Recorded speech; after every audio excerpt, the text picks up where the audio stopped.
बजरंग दल के कार्यकर्ता की मिली अधजली लाश।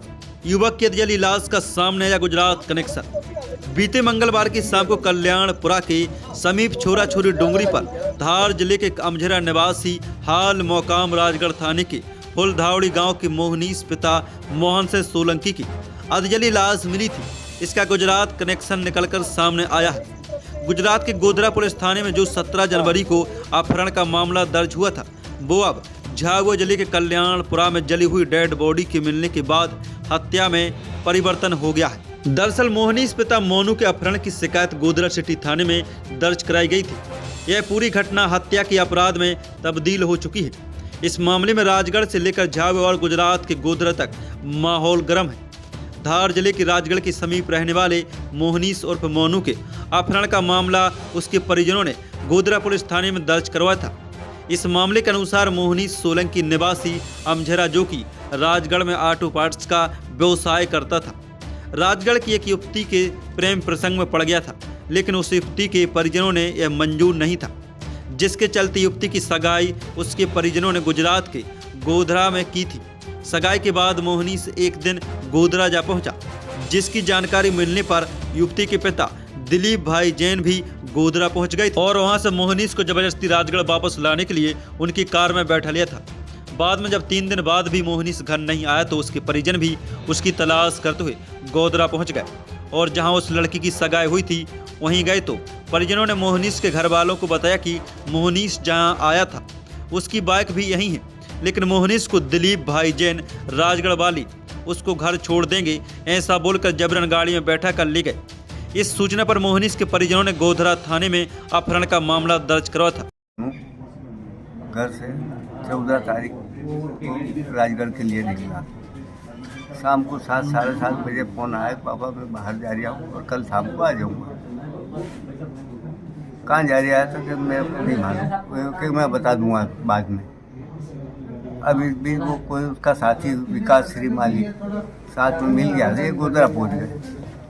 गोधरा जाने के बाद वापसी जब निकल रहा था तो सासुमा रेस्टोरेंट में इसको पकड़ लिया।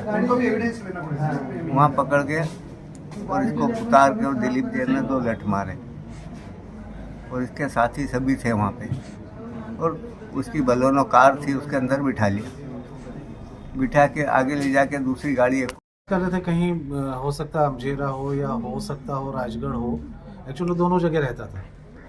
उसके बाद 16 तारीख की रात में हमको गोधरा शहर से फ़ोन आता है कि भैया मोहनीश की गाड़ी यहाँ पे खड़ी हुई है और मोहनीश कहाँ है, आप लोग बताएं थोड़ा सा।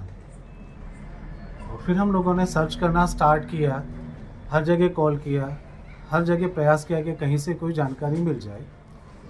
बदकिस्मती से उसके बारे में कोई जानकारी मिल नहीं पा रही थी, उसका मोबाइल स्विच ऑफ आ रहा था और हमको चूँकि शुरू से ये लग रहा था कि राजगढ़ के दिलीप जैन, विमल साइकिल वाले और उनका पूरा परिवार उसको जान से मारने की धमकी दे चुके थे।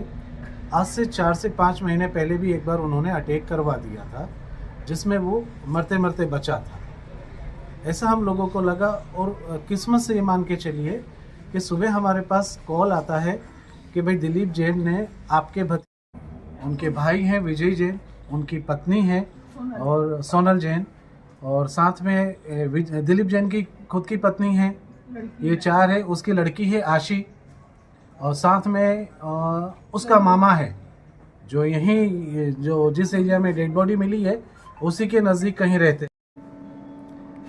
दिनांक 16/1/24 को तोलिया पिता वरसिंह कटारा निवासी जुलवानिया द्वारा बताया कि एक अधजली लाश कल्याणपुरा फुलमाल रोड छोरा छोरी डूंगरी पहाड़ी के नीचे पड़ी है। सूचना पर मर्ग क्रमांक 3/24 धारा 174 जब्ता फौजदारी के तहत पंजीबद्ध कर जांच में लिया। घटना गंभीर, जघन्य व हृदय विदारक थी। जांच के दौरान मृतक का पीएम करवाया गया। मृतक के कपड़े जूते सुरक्षित रखे गए हैं। आज उनकी पहचान मोहनलाल सोलंकी निवासी राजगढ़ अमझेरा द्वारा की गई है।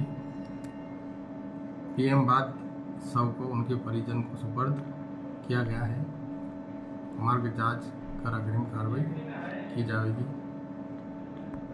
इस मामले में पुलिस अब आगे क्या करेगी एक तो वक्त ही बताएगा। फिलहाल इस बेलैंड मर्डर में एक के बाद एक कर राजगढ़ से लेकर झाबुआ और गुजरात पुलिस जांच में लगी हुई है। दीपेश प्रजापति की रिपोर्ट।